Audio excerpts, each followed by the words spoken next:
Isso, Davi gosta mais do rio, credo, inclusive. Olha ali, nadando. Mas ele é rasinho. Meio metro d'água quase.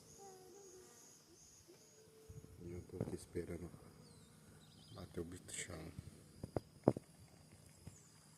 No Rio Paracatu.